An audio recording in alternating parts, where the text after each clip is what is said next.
The Barber coinage consisted of a dime, quarter, and half-dollar designed by United States Bureau of the Mint chief engraver Charles E. Barber. They were minted between 1892 and 1916, though no half-dollars were struck in the final year of the series. By the late 1880s, there were increasing calls for the replacement of the seated Liberty design, used since the 1830s on most denominations of silver coins. In 1891, Mint Director Edward O. Leach, having been authorized by Congress to approve coin redesigns, ordered a competition seeking a new look for the silver coins. As only the winner would receive a cash prize, invited artists refused to participate and no entry from the public proved suitable. Leach instructed Barber to prepare new designs for the dime, quarter, and half-dollar, and after the chief engraver made changes to secure Leach's endorsement, they were approved by President Benjamin Harrison in November 1891. Striking of the new coins began the following January. Public and artistic opinion of the new pieces was, and remains, mixed. In 1915, Mint officials began plans to replace them, after the design's minimum term expired in 1916. The Mint issued Barber dimes and quarters in 1916 to meet commercial demand, but before the end of the year, the Mercury dime, Standing Liberty quarter, and Walking Liberty half-dollar had begun production. Most dates in the Barber coin series are not difficult to obtain, but the 1894 dime struck at the San Francisco Mint, with a mintage of 24, is a great rarity. Background: Charles Barber. Charles E. Barber was born in London in 1840.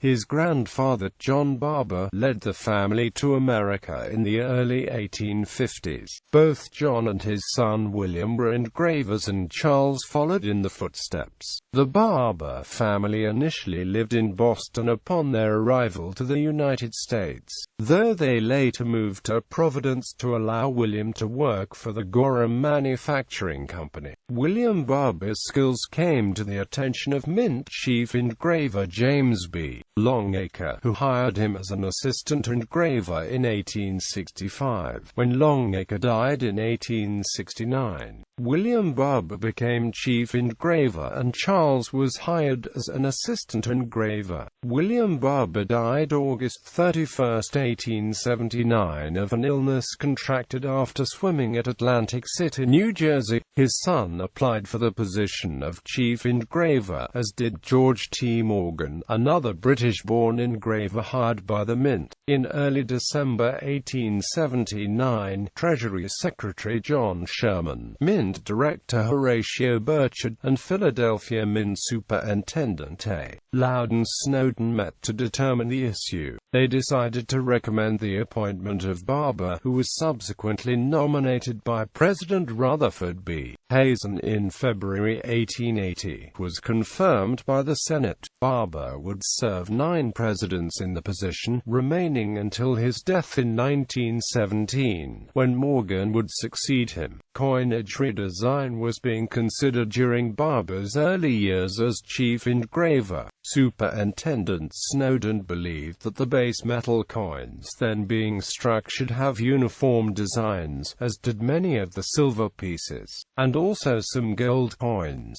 He had Barber create experimental pattern coins. In spite of Snowden's desires, the only design modified was that of the 5-cent coin, or nickel. Barber's design, known as the Liberty Head nickel, entered production in 1883.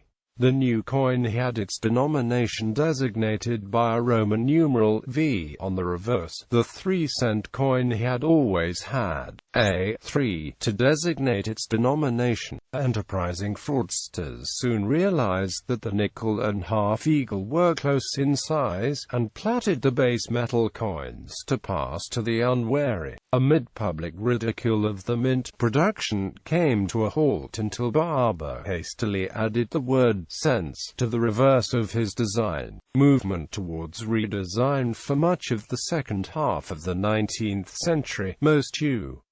silver coins bore a design of a seated liberty. This design had been created by Christian Gobrecht, an engraver at the United States Mint in Philadelphia, after a sketch by artist Thomas Sully, and introduced to U.S. coins in the late 1830s.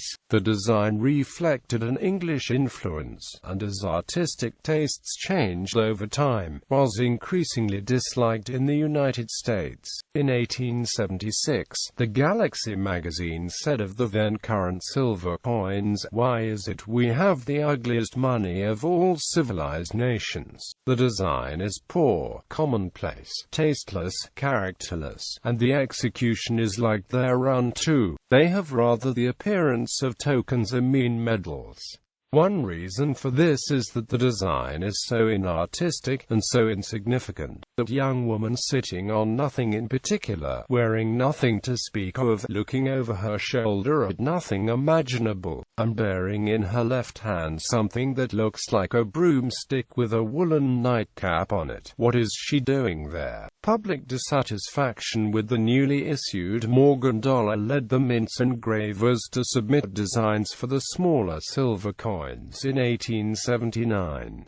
Among those who called for new coinage was editor Richard Watson Gilder of the Century Illustrated Monthly magazine. Sometime in the early 1880s, he, along with one of his reporters and sculptor Augustus St. Gaudens, visited Mint director Burchard to argue for the creation of new designs. They brought along classic Greek and Roman coins in an attempt to persuade Burchard that the coinage could easily be made more beautiful. The visitors left disappointed, after learning that Burchard considered the much criticized Morgan dollar as beautiful as any of them. In 1885, Burchard was succeeded as mint director by James Kimball. The new director was more receptive to Gilder's ideas, and in 1887 announced a competition for new designs for the non-gold coinage. These plans were scuttled when Vermont Senator Justin Morrill questioned the mint's authority to produce new designs. The mint had claimed authority under the Coinage Act of 1873 in issuing the Morgan dollar in 1878 and the Liberty Head nickel in 1883. Morrill was a supporter of coin redesign and had in the past introduced bills to accomplish this. He felt, however, that this could not be done without an act of Congress. Kimball submitted the issue to government lawyers. They indicated that the mint lacked the claimed authority. All three men worked to secure a bill to authorize new designs. Morrill by introducing and pressing legislation, Kimball by lobbying for the authority in his annual report, and Gilder by orchestrating favorable coverage, with legislators busy with other matters. It was not until September 26, 1890 that President Benjamin Harrison signed legislation making all denominations of U.S. coins available for immediate redesign by the mint upon obtaining the Secretary of the Treasury's approval. Each coin could thereafter be altered from the 25th year after it was first produced. For example, a coin first struck in 1892 would be eligible for redesign in 1916. Inception. 3 days before the signing of the 1890 Act, Barber wrote to the superintendent of the Philadelphia Mint, Oliver Bosby Shell, setting forth proposed terms of a competition to select new coin designs. Barber suggested that entrants be required to submit models, as opposed to drawings, and that the designs be in low relief, which was used for coins. He proposed that the entries include the lettering and denomination, as submissions without them would not adequately show the appearance of the finished coin. He received a reply that due to other work, the mint would not be able to address the question until the spring of 1891. On October 16, 1890, a new mint director, Edward O. Leach took office.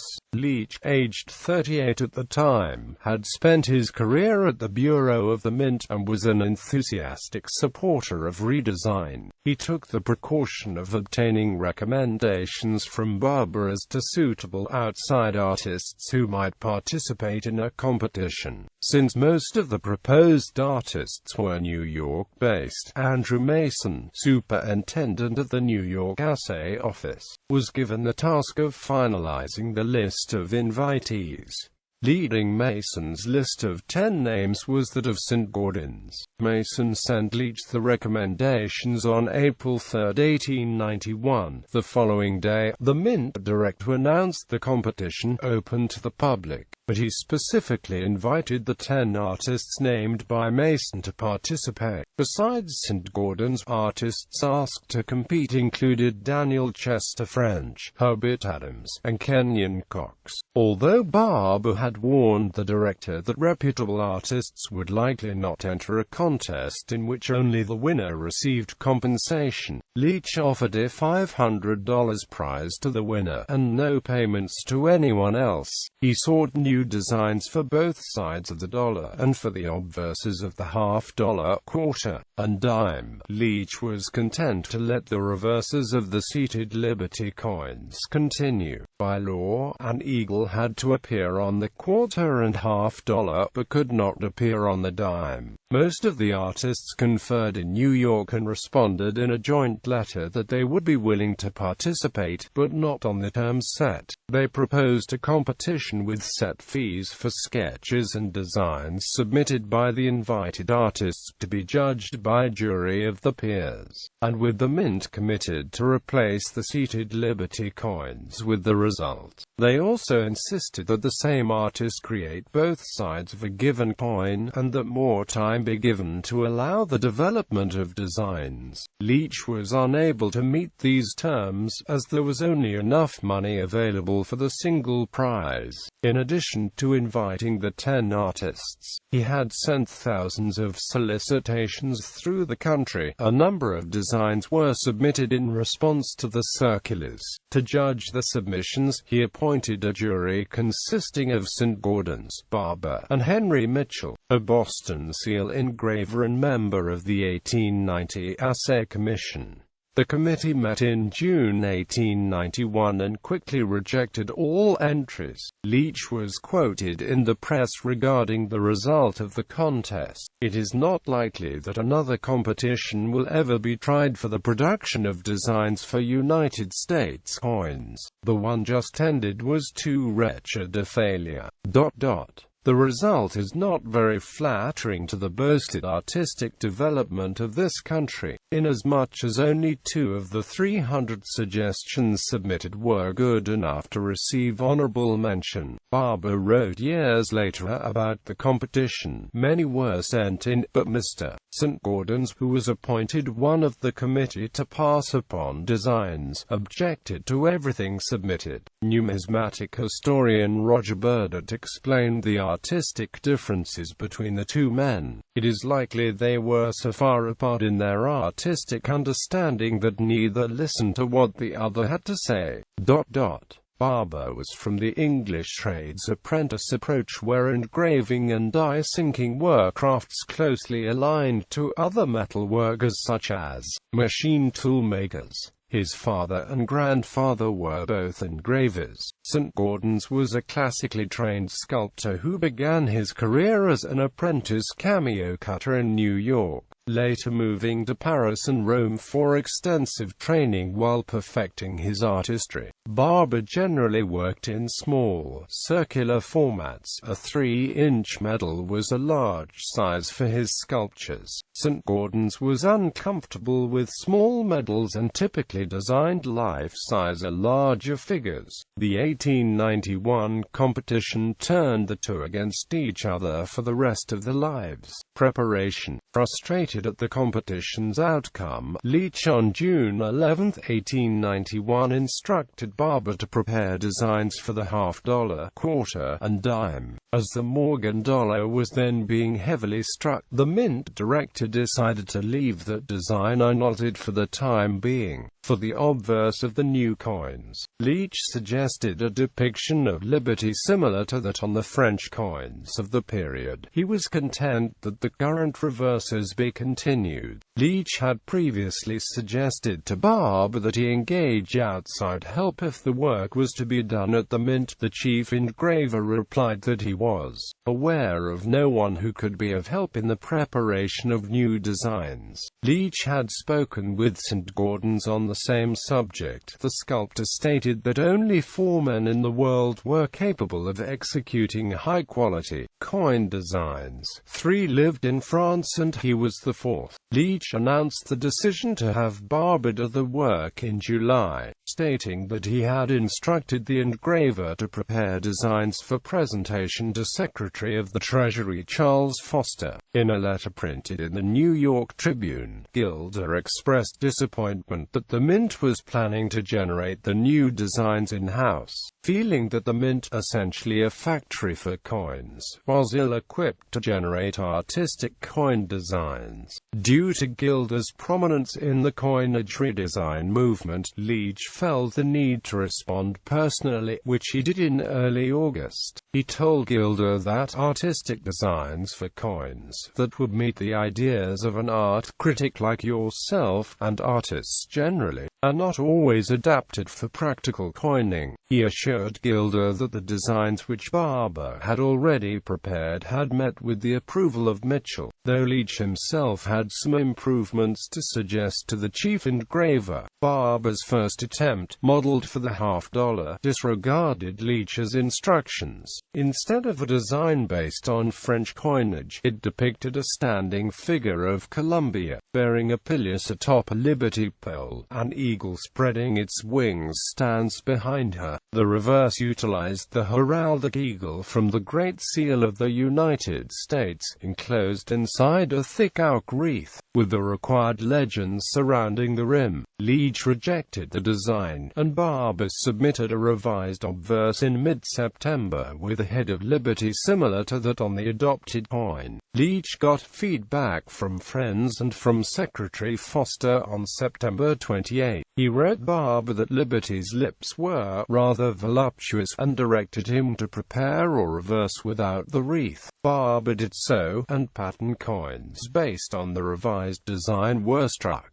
Barber complained, in a letter on October 2 to Superintendent Bosby-Shell, but intended for Leach, that the constant demands for changes were wasting his time. Leach replied, stating that he did not care how much effort was expended in order to improve the design, especially since, once issued, they would have to be used for 25 years. Barber's reply was transmitted to Leach on October 6 with a cover letter from Acting Superintendent Mark Cobb stating that Barber disclaims any intention to be captious and certainly did not intend to question your prerogative as one of the offices designed by law to pass upon new designs for coinage. The letter from Barber was a lengthy technical explanation for various design elements, and requested further advice from Leach if he had preferences. The overall tone was argumentative. Leach chose not to write again. He addressed one concern about whether the olive branches in the design were rendered accurately, by visiting the National Botanical Garden, obtaining one, and sending it to Barber. The question of how to render the stars on the coin was posed in the letters. In the end, Leach opted for 6-pointed stars on the obverse and 5-pointed ones on the reverse. Barber had prepared 3 versions of the design, each with clouds over the eagle. Leach approved one on October 31 and ordered working dies prepared, but then began to question the presence of the clouds, and had 2 more versions made. On November 6, President Harrison and his cabinet considered which of the designs to approve, and chose one without the clouds. The following day, Leach ordered working dies prepared.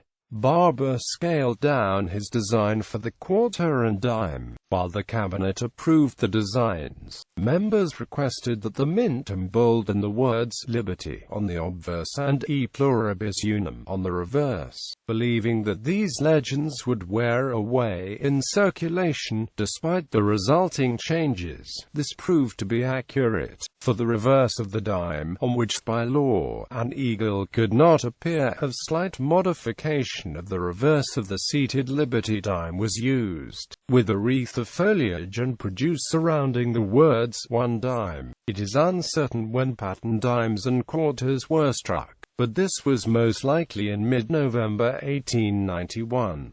One variety each of pattern dime and quarter are known, whereas 5 different half-dollars are extant. All known Barber coin patterns are in the National Numismatic Collection and none are in private hands. On December 11, Bosby Shell requested a delay in production to mid-January 1892 to allow the dies to be more thoroughly tested. Leach refused. The first Barber coins were struck at the Philadelphia Mint on January 2, 1892 at 9:00 a.m. By the end of the day, all 3 denominations had been coined. Design. All 3 denominations of the Barber coinage depict a head of Liberty, facing right. She wears a pileus, a crown fashioned from an olive branch, and a small headband inscribed Liberty. On the quarter and half-dollar, the motto, "In God We Trust," appears above her head. She is otherwise surrounded with 13 six-pointed stars and the date. On the dime, her head is surrounded with United States of America and the year. The reverse of the quarter and half-dollar depicts a heraldic eagle, based on the Great Seal. The bird holds in its mouth a scroll inscribed "E Pluribus Unum," and in its right claws an olive branch. In its left it holds 13 arrows.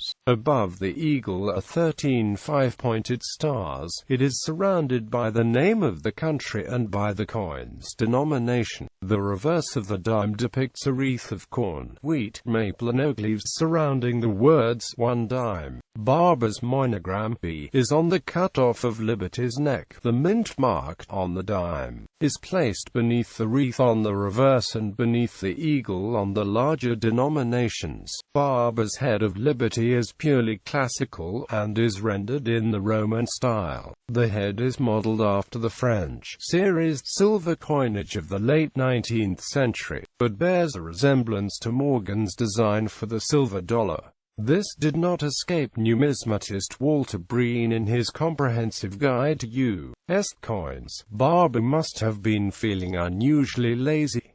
He left the Rev design as it had been since 1860, with minor simplifications. His OBV was a mirror image of the Morgan dollar head, with much of Miss Anna Willis Williams's back hair cropped off, the rest concealed within a disproportionately large cap. Quote, in his text introducing the Barber quarter, Breen states, "The whole composition is Germanically stolid, prosy, crowded, and without discernible merit aside from the technical one of low relief." Bernard terms Barber's designs typically mediocre imitations of the current French style, hardly better than the arcane-seated Liberty type they replaced. Art historian Cornelius Vermeulen, in his work on U.S. coins, took a more positive view of Barber's coinage. The last word as to their aesthetic merits has yet to be written. Little had made or collected for more than 3 generations after their appearance. These essentially conservative but most dignified coins have suddenly become extremely popular with collectors. Vermeulen argued that the designs of Barber's coins were more attuned to the times than he perhaps realized. The plumpish matronly gravitas of Liberty had come to America 7 years earlier in the person of Frederick Barthold. Is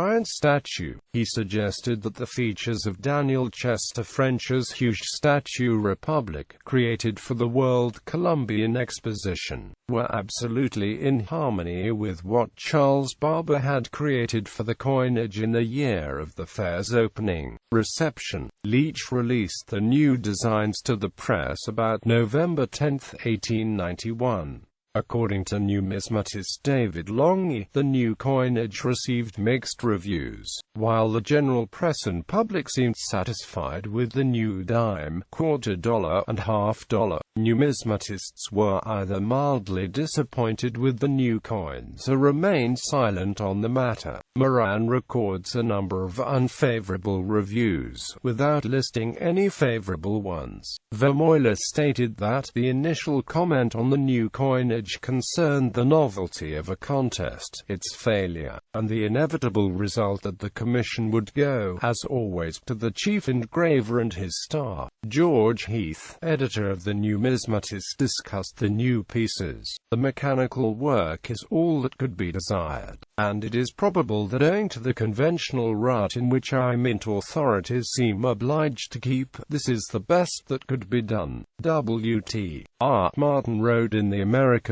Journal of Numismatics, "The general effect is pleasing. Of the three, the dime is to many the most attractive piece. The head of Liberty is dignified, but although the silly story has been started that the profile is that of a reigning belle of New York, she can hardly be called a beauty. There is a suggestion of the classic heads on some of the Roman coins, and a much stronger suggestion of the head on the French francs of 1871 and onward. These coins are an advance on what has hitherto been accomplished, but there is yet a long distance between them and the ideal national coin." Other reactions were unfavorable. Artist Kenyon Cox, one of the invited artists to the 1891 competition, stated, "I think it disgraceful that this great country should have such a coin as this."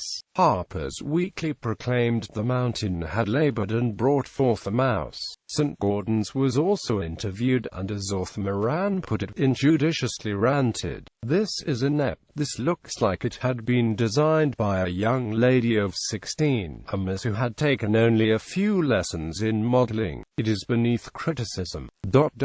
There are hundreds of artists in this country, any of whom, with the aid of a designer, could have made a very respectable coin, which this is not.